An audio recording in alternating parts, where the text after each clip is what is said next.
And the way we look at research is kind of different within our company. We look at research that's being done, we categorize that research, and then we take all of those, and there's a term that we call, it's called a crossover research, which means that if we can prove a premise on one of the research articles, then what does that then affect after that? And so I went home, spent almost 6 hours researching some of the stuff on it. And I found some of the original research that was done back in the late 40s, early 50s. I tore some of that all apart. I looked at some of the other research that had been done over the 70 years, kind of looking at it from multiple angles.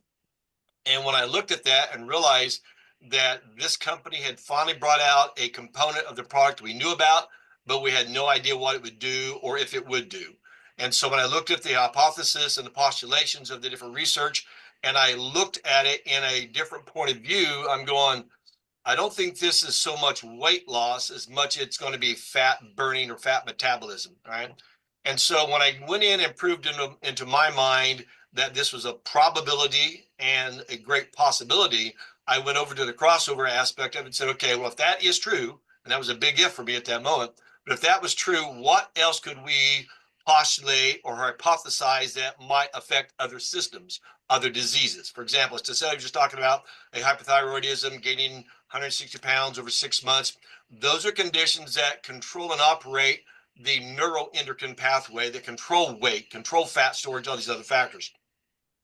So when I finally sat down and said, okay, there might be something here, maybe I should go back and talk to them about this again, right? And I did. And after I finally was convinced that this is something that God was wanting me to get into, I said, okay, if I were to take this product and bring it into my practice and have my patients or clients get on it, how am I going to measure this? Now, I also am an epigeneticist. I've been in practice over 40 some years. Functional medicine is my primary aspect that I do. I'm also a chiropractor, also have counseling degrees and psychology degrees, all these other factors. But here's where I'm at is how does this affect the results? So we are in our healthcare clinic, we are results-based medicine is the way I describe that. If I'm going to initiate something, I should be able to predetermine the potentiation of the results or the outcome of that treatment, of that protocol. And so I've designed protocols for doctors all around the world with that mindset, that mentality. So when I took this product, I said, all right, if this is going to hit the beta receptors and this is going to start doing all these aspects of it, what can I watch and see and measure? So I can do it with blood work, I can do it with saliva, I can even do it with urine, but those aren't things you're going to do on a weekly basis. Well, urine, I can do that a lot on a weekly basis, but how am I going to measure what happens? So as I sit down and looked at all the different systems that were fat regulated, fat based, and I said, all right, I'm going to watch what happens. And we designed all these measurements and all the ways that we could see what was happening. And then we went through a whole bunch of, I laid out about 40 different questions and kind of lumped them down into 20 different categories. I said, these are the things I'm going to watch, and these are the things I'm going to measure, and these are the things I'm going to observe and keep track of on all these different people that we start this on, right? And so we did. And all of a sudden, we started getting what I call the freakish results. Now, in my brain, there's two different terms I call freakish. One is freakish, I didn't expect that, or freakish that was way greater than I expected. And then there's the near close to miraculous. And so in the first couple of weeks, I saw some of the freakish results, meaning things like this, you lose 2 pant sizes in 32 days, you're dropping all this weight. I started mine on July 3rd when I got my product. And real quick, like for me, go forward here almost 6 months. I'm down over 25 inches on my body, 3 jean sizes, pant sizes, 2 shirt sizes, and I'm continuing to lose it. Now, there's a thing that we call the selective prioritization of the body, which means the body will change and model itself as it's going through the adaptive acclimatory rate of weight loss or fat loss, right? And since we're really burning fat here, that's going to be the key thing. One of the things that I didn't have enough data, even though I studied the 12, 14, 16, 18-week researches that they had, we knew about what to expect from the weight size. We knew how to break down the subcutaneous adipose tissue, the visceral adipose tissue, the muscle adipose tissue, the bone marrow muscle adipose tissue, the adipose tissue in the lungs, and all these different areas on the body. But that was really on a limited basis, right? Because the research that has been done was real good research, some of the highest caliber research that can be done, what we call the RCT research, but it wasn't long enough for us to have a real good understanding of the longevity of what it was. Now, in the research, I talked about the efficacy and the potency of the MH3, what it actually did, and that it never lost its potency. So that was really good news for me. So I postulated that in probably 3 to 4 months, when I hit those 12, 16 to 18 week timeframes, I'm going to start going into the unknown, right? Because we haven't had any beyond that in the research itself. So let me kind of tell you what I saw. Now let's go through that 3 to 4 months of research or actual application of hundreds of people that I'm watching on this now, right? I have the freakish results where some people get results quick. I've had some people lose 9 pounds in 8 days. That's unusual, right? I've got other people that weren't losing any. And in fact, they gained 8 pounds in the first couple of weeks. That's freakish. Again, that's unusual. But when I started diving into the results I was seeing and the people I was observing and watching and monitoring, I came across what I'm going to call 3 categories of groups, right? One is that we get the freakish, almost miraculous, right, where the body has to deal with something, right? Then we got to the second category, where it took about 4 to 8 weeks before we started seeing some things kick in. And then we got to the third category, which takes about 10 to 12 weeks before the body kicks in. Now, what I did is I went back and I looked at the causation of obesity. And when we talked about in the research that came out in August, that 79.8% of Americans, all right, between the age of 20 and 90 are in one of 4 stages of obesity: pre-obese, obese 1, 2, and then what's called severe or morbid obese. And in my brain, as a functional medicine doc, I'm going, that's called disease or sickness, right? So when I looked at that phase, I said, what's going to happen in the long-term aspect here? Once I get the body kind of go through its cleanup mechanism and we can start making things do what we think it's going to do, right? What's going to be the result? How fast will we lose girth? How fast will we break down these adipose tissues that are in the fat rancidity? And that's what really got intriguing to me. So when I looked at this from the beginning and I had my hypothesis, I had my postulations and potentiations, we didn't have very many people in the product, right? Now let's fast forward 6 months later, right? 30,000 plus people on their product. And I tell people, and we've been saying this for a long time, this is no longer in theory, right? We have thousands and thousands of people that have been on this product, and we know these expectations. So as Cecilia and them and Celine were talking about it, excuse me, Celine and Celine, when you gals were talking about it, I kept hearing a lot of the things I'm hearing a lot of people say. Their sleep is better, their energy's better, they don't need naps, they're not snoring, they're breathing better, they have the stomach is getting smaller. In other words, they can't eat like they used to eat.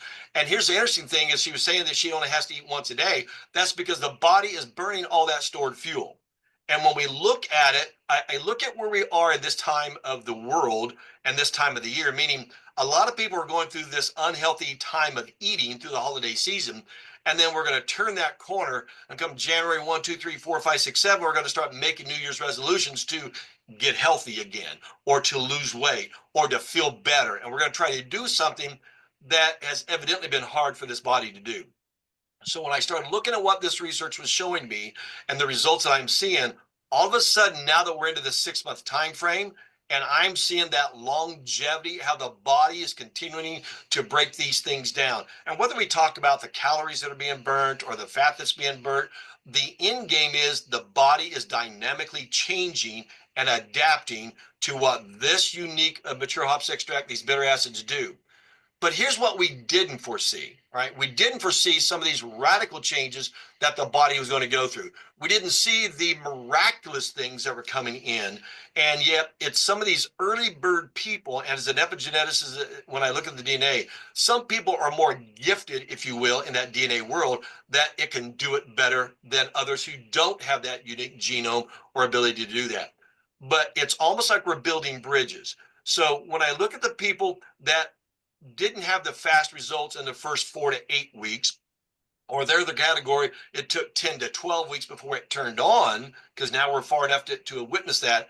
What we found, according to that research, is those who will stick with it, they're going to speed up. In other words, it's as if the body finally builds the bridge that was missing, and now the body has the ability to do what almost seems like the unthinkable, unfathomable. it's burning all those toxic fats up first.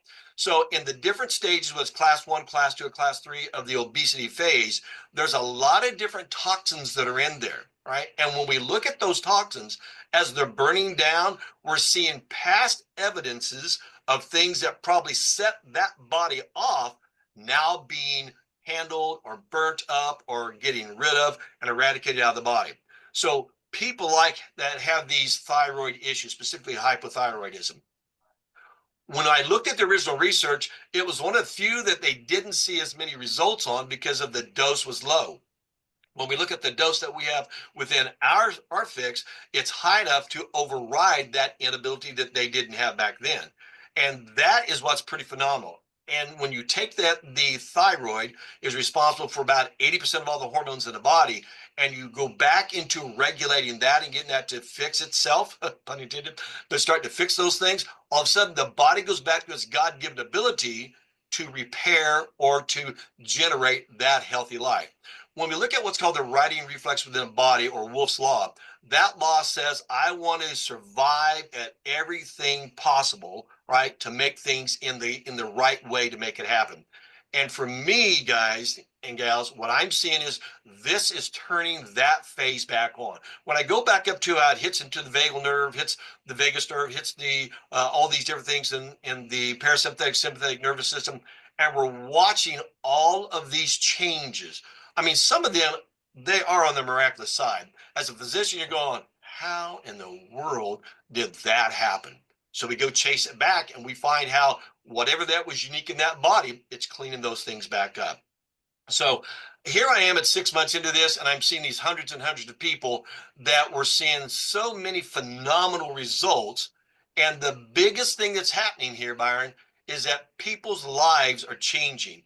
And not only is the physical body changing, but the mental part of that body is changing, which means now they think better or think differently better, and they're getting better results. They're making better choices, and they're moving towards health instead of running from sickness and disease. And when I look at this, and here's kind of one of my challenges to people, my challenge is this: between now and next month, when we go through all this, New Year's resolution, getting healthier, getting better, what's the wake-up call? Because when I look at people who are so overweight, 8 out of 10 Americans, right, that it's almost like they don't hurt bad enough to do something, or they're not sick enough to do something. And this is what we see happening this season. People eat like they don't normally eat for 11 months, and they overeat, they overconsume, they get sick, they get too much sugar, the immune system crashes, and now they have a reason to want to get well. Well, guess what we have? We have that reason, right? And we have that tool. I've never had a tool like this in my 40 years of practice, and I've never had a tool like something even close to this give me this much result this fast. And I'm excited to see what happens this time next year, because we're going to have so many more lives that have been changing. I mean, I myself, I've been in this world almost 68 years, and I've been in the healthcare world for over 40 years, and I'm watching those changes even within my own body. So let alone my other loved ones and everybody else I'm dealing with. So it's pretty phenomenal. I'm turning it back to you if there's any other questions, sir. Well, I think it just here. This breaks down, and what we talk about the metabolity, when it actually breaks down all the building blocks. If there's a weakness to identify where that building block needs to go, it's like it's just sitting there. And all of a sudden, what this turns on in that complete metabolism, and it breaks everything down and it releases it, it's doing something that that body, unique body, had never been able to do in theory. Right? And all of a sudden, and we'll just say it's in digestibility just for this case, all of a sudden they're digesting things they could never digest before, and therefore they could never use that as a building block. And now this is digesting it, and now it releases it, and the body goes, oh, I've been needing one of those. I know exactly where to go build that bridge.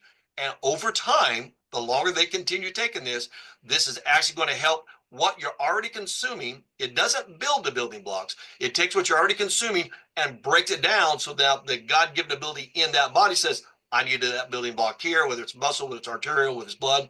And if I even get into the propitiation stem cells, which is a unique thing down inside here, and we turn that on, that's part of the bone adipose tissue. and we're actually building blood. There's a few of my cases I've been watching the production centers of white blood cells and red blood cells, and then even immunoglobulin cells, which are the actual stem cell results of the stem cells. And I'm watching those grow in 3, 4, 5, 6 months. And majority of that takes 60 to 90 days to create anyway. And all of a sudden, we're seeing that phase turn back on. I never expected to see that.